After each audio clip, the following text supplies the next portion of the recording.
importance in understanding connection with one of the greatest connections that we ever see in the Bible, and that is between Moses and God.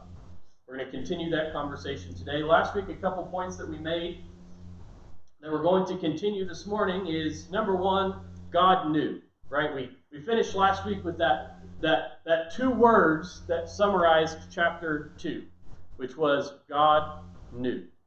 Israel cried, and God knew.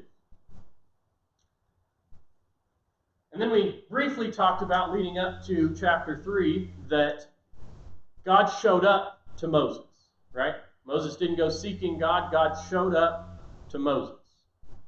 We're going to focus on that quite a bit today. And then one point that I want to culminate before we get into the Word is that God showed up to Moses before Moses knew God. Focusing on that word knew, the same way that God knew about Israel's groaning, God showed up to Moses before Moses knew God, like we see later in Exodus, right? Are you still with me? Okay. So that brings us to chapter 3, which we're going to call the encounter. The encounter. What we'll see in chapter 3 as we go through it is this man named Moses who had done all of these wrong things and ran away from all of his past and made all of these mistakes. And while in the midst of his running, God showed up to him. In the midst of his mistakes, God showed up to him. So when we get started in chapter 3, Moses had already run away. He had already killed the Egyptians and heard the gossip of the Hebrews, and he had already ran away to Midian and married a woman and had been there 40 years and had children and a nice life and had a nice job, and everything was seemingly going better than the first few years of his life, right? And then we find Moses in chapter 3, verse 1, it says, "Now Moses was keeping the flock of his father-in-law Jethro, the priest of Midian. And he led the flock to the west side of the wilderness and came to Horeb, the mountain of God." That mountain, just so you know, is also the same mountain, Mount Sinai. You'll see it referenced as we follow through the rest of Exodus and into Leviticus and Numbers. That is also Mount Sinai. It is another word for the same mountain. Then in verse 2 it says, "And the angel of the Lord appeared to him in a flame out of the midst of a bush. He looked, and behold, the bush was burning, yet it was not consumed."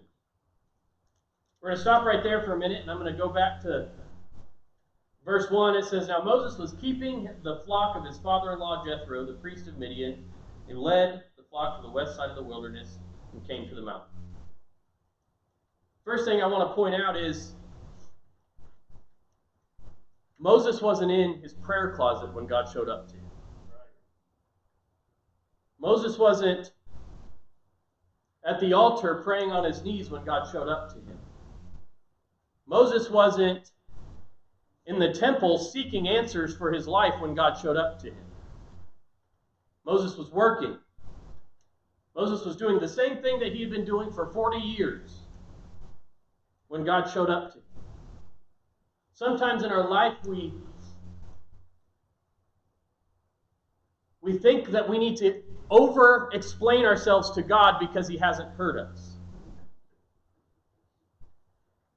We think that we need to over-express our emotions and our frustrations with God because he hasn't heard us, or he's not listening, or he doesn't care. That if we spend more time in our Word and more time in church and we spend more time praying in our prayer closet, then God will listen to the things that we're asking him. Moses was doing his job, living his life like he did every day for the last 40 years, and God showed up to him. My point in saying that is, don't get so distracted by what you're believing or asking God for that you stop doing the last thing he told you to do.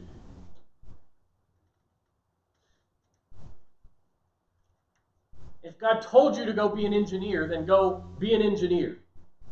If God told you to go be a school lunch lady, then go be a school lunch lady. If God told you to go be a police officer, then go be a police officer. Whatever God told you to do, do that. And when God needs to show up to you, He will make sure, like I said last week, that you do not miss it. Are you with me? He was doing his job, living his life, and God showed up to him. What I want you to notice as we go through the rest of this chapter,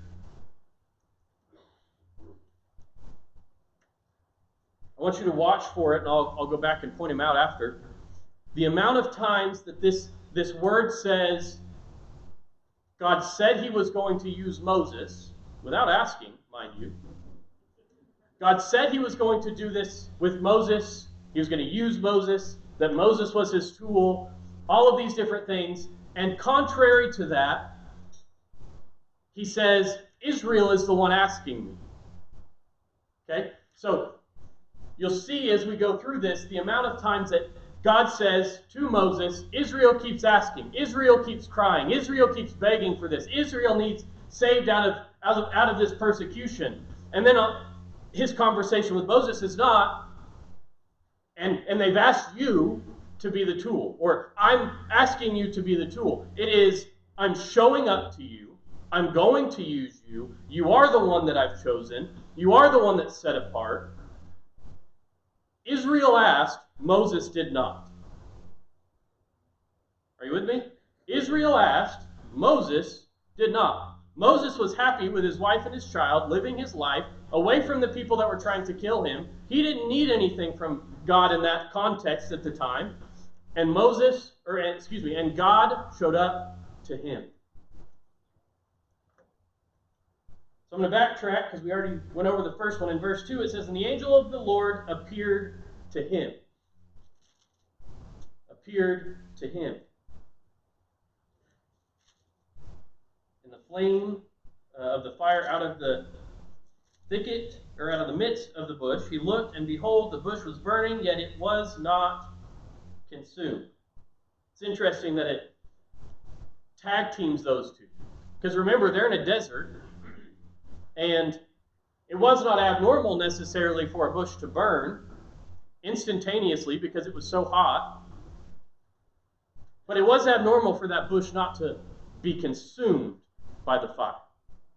So Moses sees a bush burning, but he had to have looked long enough to notice that that bush was not being consumed. Okay?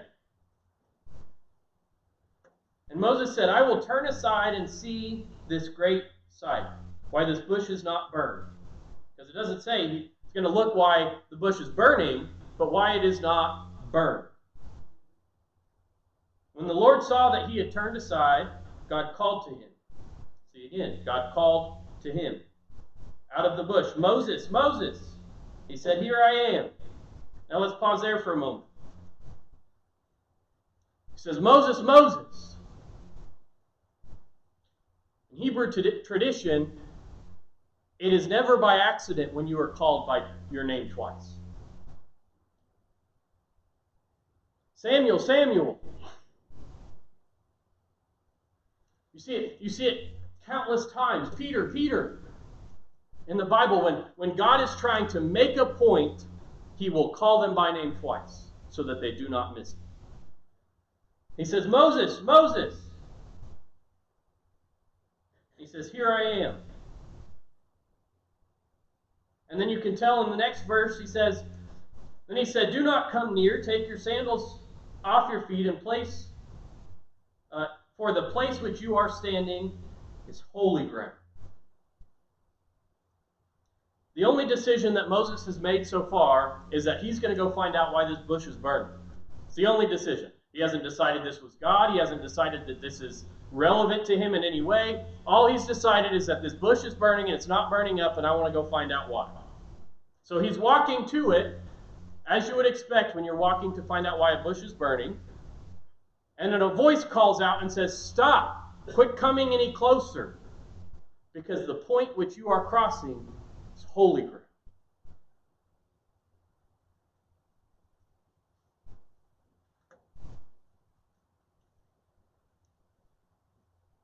Verse 6, and he said, I am the God of your father, the God of Abraham, the God of Isaac, and the God of Jacob.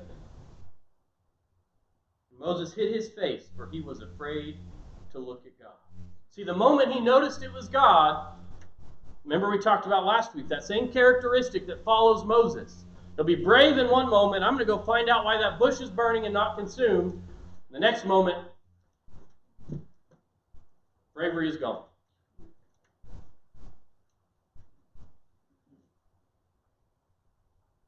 It's intentional that God said, I am the God of your fathers, the God of Abraham, Isaac, and Jacob. Remember, Moses never really grew up with a father. His mom put him in a basket at 3 months old. He was raised by Pharaoh's daughter. And he was sent out. The only father figure he had was his father-in-law that he was working for. So when God says, I am the God of your father, the God of Abraham, the God of Isaac, and the God of Jacob, he's saying that peace that you've been missing in your life, that's the peace that's calling out to you. That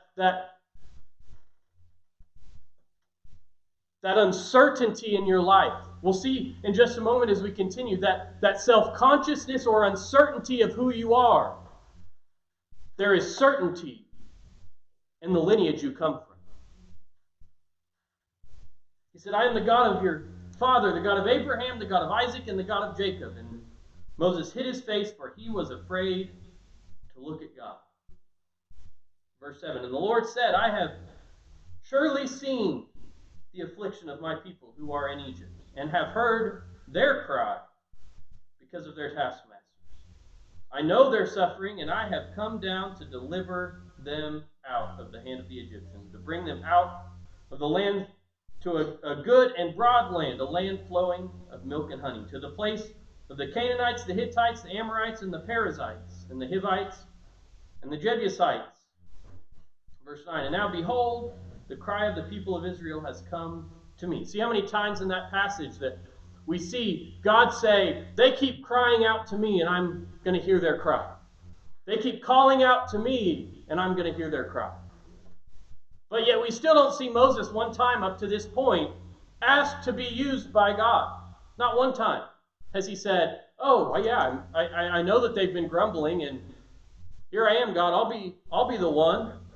No, nothing. He's like, why are you even talking to me? Weird bush?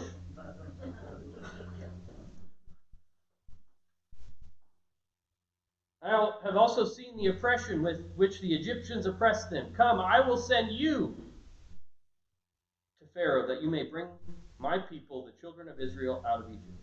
Come, I will send you. Moses still hasn't asked. He's just talking to a bush. But Moses said to God, who am I that I should go to Pharaoh and bring the children of Israel out of Egypt? And he said, but I will be with you. And this shall be a sign for you that I have sent you. When you have brought the people out of Israel, or out of Egypt, you shall serve God on this mountain. I want to point out here in verse 10, he says to God, who am I that I should go?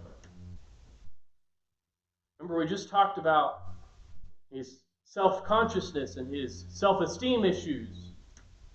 Everybody that has been a part of his life, other than Jethro and his wife and his child, have rejected him. His mother put him in a basket.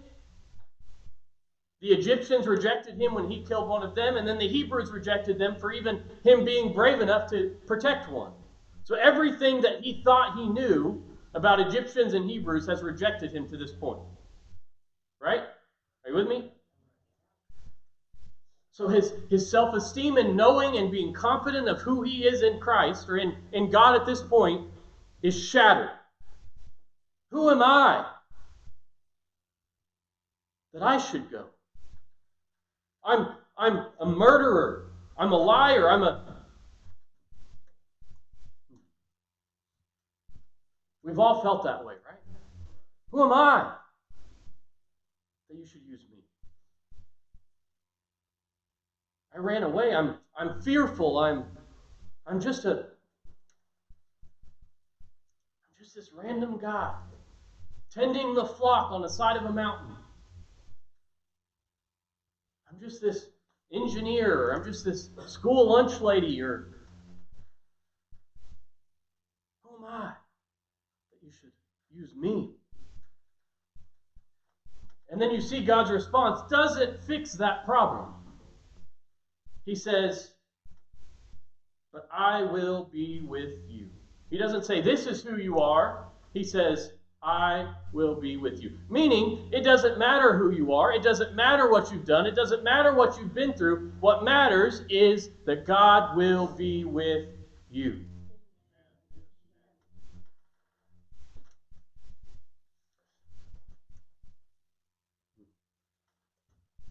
Let's keep going.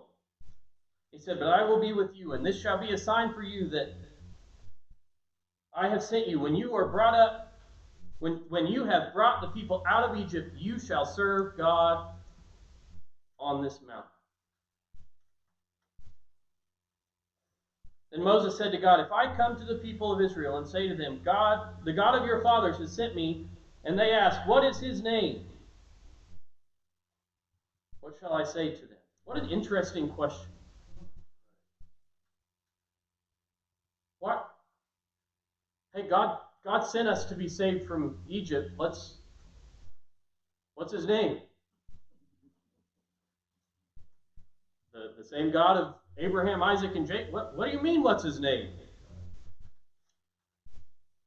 And again, God doesn't directly answer his question. What should I say to them? And God said, I am who I am. I am who I am. That is completeness. Meaning, everything that they need, I am. Everything that they seek, I am. Every question you have, I am. I am who I am. Meaning that every time they ask, who are you? I am.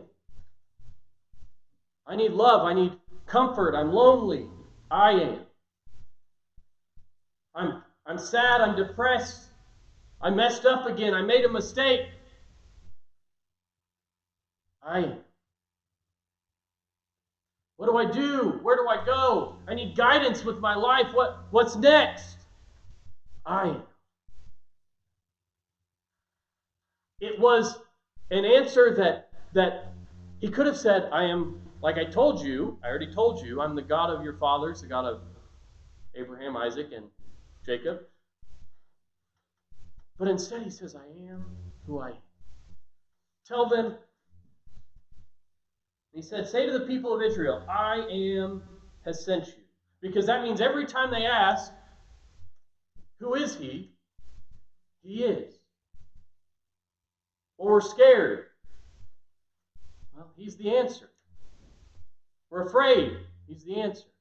We're sad. He's the answer. We're sick of being in the wilderness. He's the answer. That phrase encompasses that God is the answer to every question and every uncertainty that they will have for the rest of their time in the wilderness.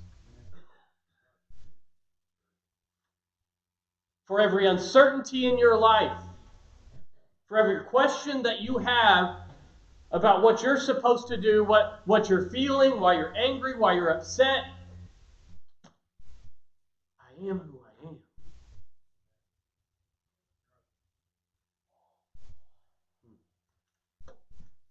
I am has sent you. Again, we see that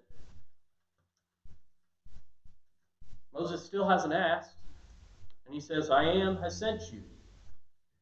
You didn't go up to the bush hoping that it was God so that you could find your purpose and your calling and you went up to the bush and was curious. And God, if we backtrack, I didn't point this out, in verse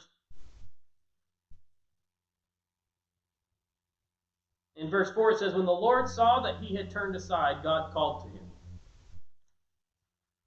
He could have seen that bush and kept on walking. It wasn't until he made the decision, the only decision that he made up until this point, was to turn aside and see the bush. And then God called to him. Meaning, you don't have to have all of the answers. But if you take the next right step, God can use you. You don't have to know that 40 years from now, you're going to be in the promised land yet. But you can know that if you take the next right step, God will call out to you. That's why he could go about his business and do his job and live his life. And if he takes the next right step, despite what his wrongdoing was, God could still call out to you. That's why in your life, if you make every mistake that you can imagine, every wrong decision that you can imagine, the very next step can be the right one and God can call out to you. That's all it takes, is one right step.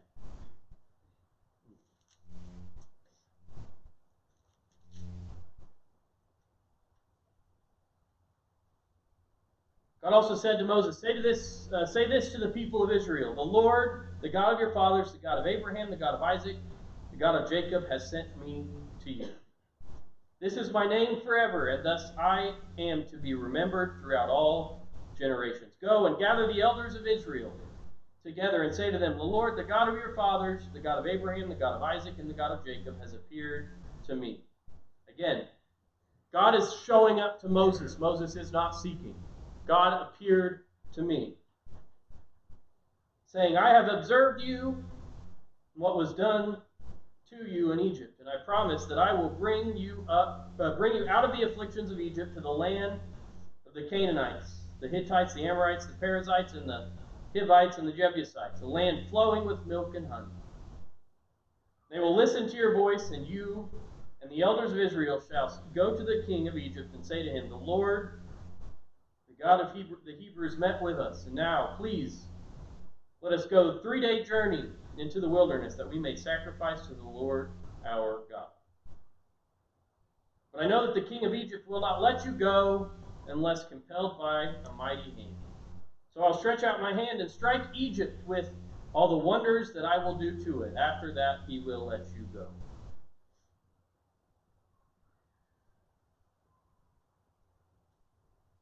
God just told Moses that Pharaoh would reject him over and over.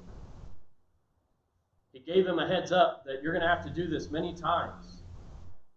Why? I asked that question for a long time. Why does the Bible say that God hardened Pharaoh's heart? Isn't that interesting? God hardened Pharaoh's heart, meaning that God chose to not let Pharaoh be ready to release them. He didn't make the decision for him, but he made his heart hard enough that he had resentment towards the Israelites. Why?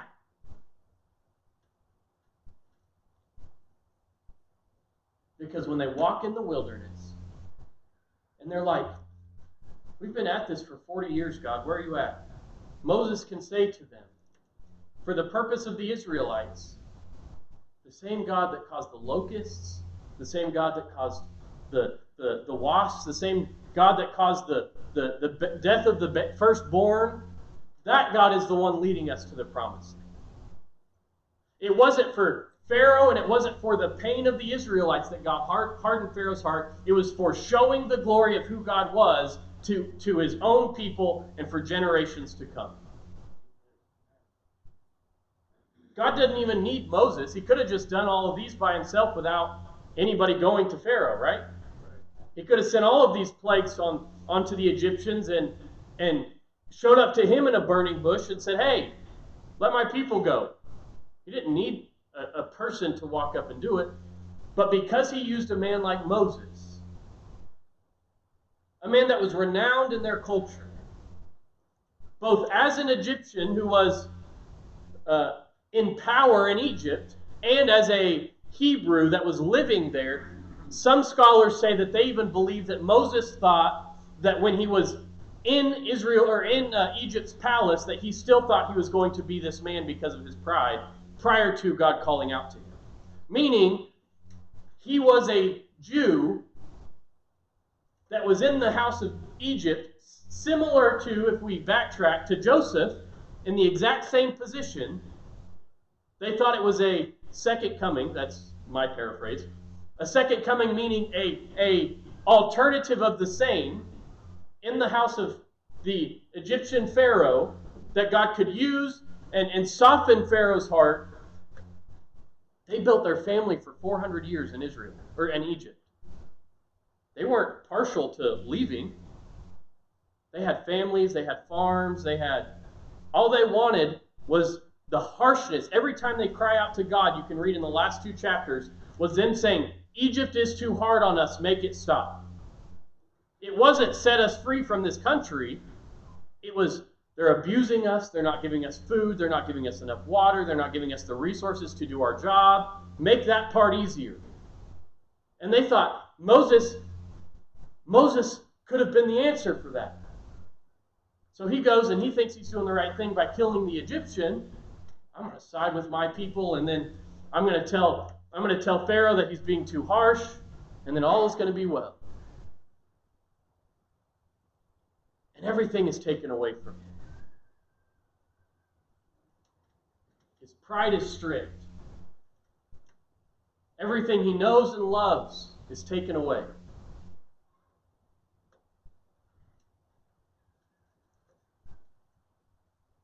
And God gives him a direction in this verse that says, only I, being a mighty hand, can change the mind of Pharaoh. So stick with me. I will be with you, and we'll get these people out of Egypt and take them to a land flowing with milk and honey. Verse 21, and I will give this people favor in the sight of the Egyptians. And when you go, you shall not go empty-handed, but each woman shall ask her neighbor and any woman who lives in her house for silver and gold jewelry, for clothing. You shall put them on your sons and on your daughters. So you shall plunder the Egyptians. A few things that we're pointing out this morning. Number one was Moses was working when God spoke to him. He wasn't seeking God for an answer to his life's struggles and problems. He was working. He was going about his life, doing the last thing that he knew to do. Number two, God sought Moses and Israel sought God. Right? Israel was crying out to God, and God cried out to Moses and said, let me use you to do what I need for the Israelites. And number three, God made a promise for provision. Remember the first week, we talked about the history of this time period, going from Joseph, who had led his family into Egypt, and they were taken care of, and they were provided for, and everything was wonderful, and they didn't have any issues. They went from provision to unrest. Right? Remember that? And now God makes a promise to him and says, you will not go empty-handed. You will go from unrest to provision.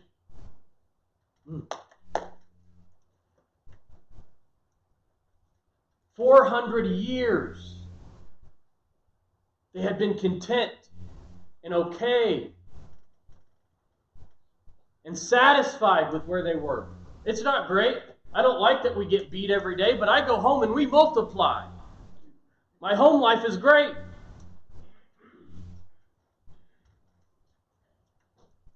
But God says, I will bring you to a land flowing of milk and honey, and not only will you go, but you're going to go better off than when you showed up in this country in the first place.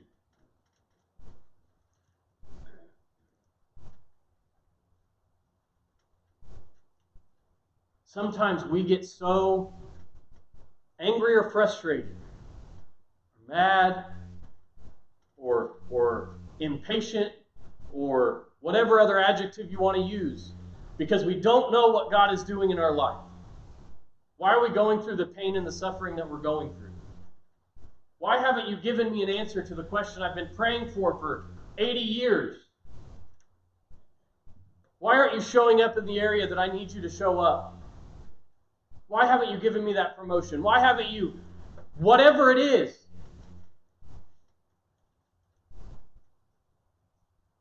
God says, if you will stick with me through this, not only will you come out on top, but you will come out better than when you win it.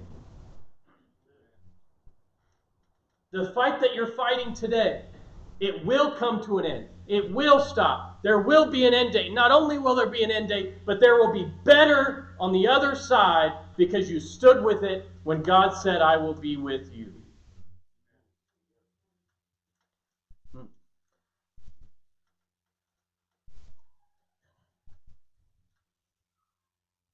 Moses was working when God showed up. God sought Moses and Israel sought God, and God made a promise for provision. God made a promise that not only will you get out, but you will get out better than when you went in. This encounter, when we talk about connection, I'm wrapping up. Not only was this encounter the first connection between Moses and God in this capacity, but it was a connection chosen by God alone. God will bring encounters like this into our life. God will bring moments in our life that we don't ask Him to show up. Maybe we're praying about something else and we don't think about this particular aspect, and God will make an encounter with us like a burning bush moment. But also, God can show up when you're just doing your job. You're just living your life. You're just doing your thing. And God will bring that bush right in your face. And you'll feel the heat of it before you even turn aside to see it. A connection chosen by God. A connection Moses didn't ask for. And then if we compare the Moses of chapter 3, and you skip ahead, I'm jumping way ahead, to Exodus chapter 34, you see that Moses in chapter 3 is afraid to look at God. And Moses in chapter 34 comes off the mountain and people can't look at him because his connection with God was so strong. The glory of God shined on him to the point where he had to wear a veil for the rest of his life because of that connection.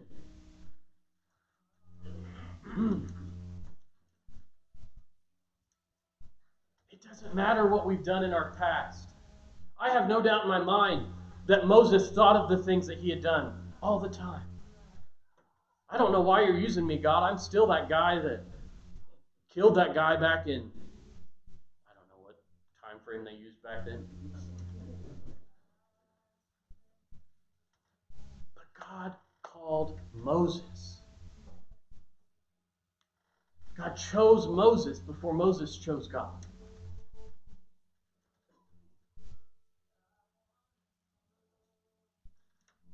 I want to have a relationship with God like Exodus 30.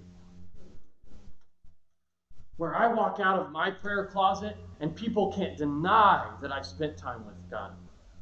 Heaven, the King of Kings and the Lord of Lords. It is undeniable the shine that is on my life.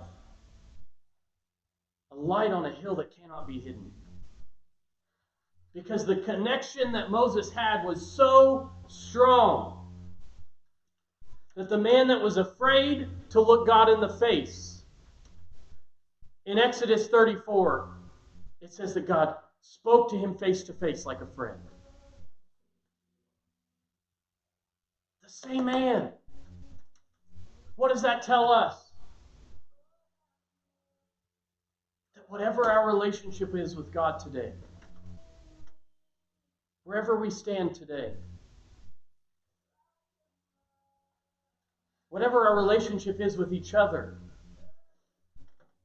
that we should come away from interactions with God and with each other in a way that people know that the glory of God was in that moment when we walk away. That God shines off of us so bright that people can't deny it.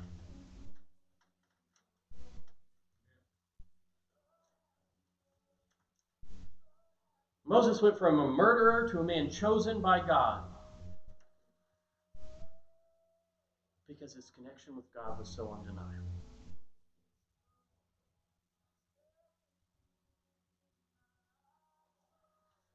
What I want you to understand today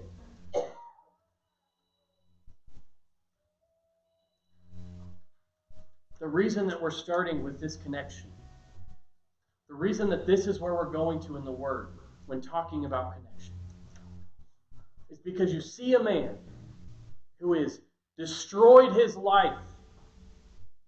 Everything he knew was ripped out from under him, snatched right from his hand, to a man whose connection was so strong that he sat face to face with God. Now, scholars likely say that he was probably talking to Jesus or the Son of God, because it does say later in that verse, or that chapter, that no man can look upon the face of God. So likely it was Jesus. But in any case, to sit and be able to have a conversation with God when you were afraid to look him in the face 30 chapters earlier. To come off a mountain in such prayer and fasting and adoration for the God of Abraham, Isaac, and Jacob, that people see you and cannot look at you without denying that God was with you.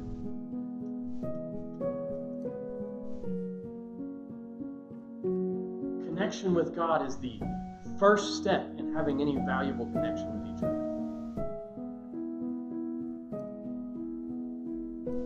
We should all strive to have a relationship with God like that. A relationship with God where you walk in about your day like he was in chapter 3, just living his life. God shows up to you. And you walk away from any interaction you have with God. And people just know that there's something different about you. Connection starts from that. A honest and valuable connection where we iron sharpens iron. We build each other up. We edify the body of Christ. When you bring two people that spend time with God like that together, there is nothing but growth that comes from it. Let no unwholesome talk come from your lips. When you've spent time with God like that, you will hate the things that he hates. You will be distraught by the things that make him distraught. You will despise the things that he despises. So when you come together in unison and connection with each other, there will be nothing destructive to the body of Christ. You will not talk bad about somebody. You will not talk negative about God's church. You will not talk. It will only be things that edify each other. So the first step is setting our hearts with a desire for a relationship with God like that.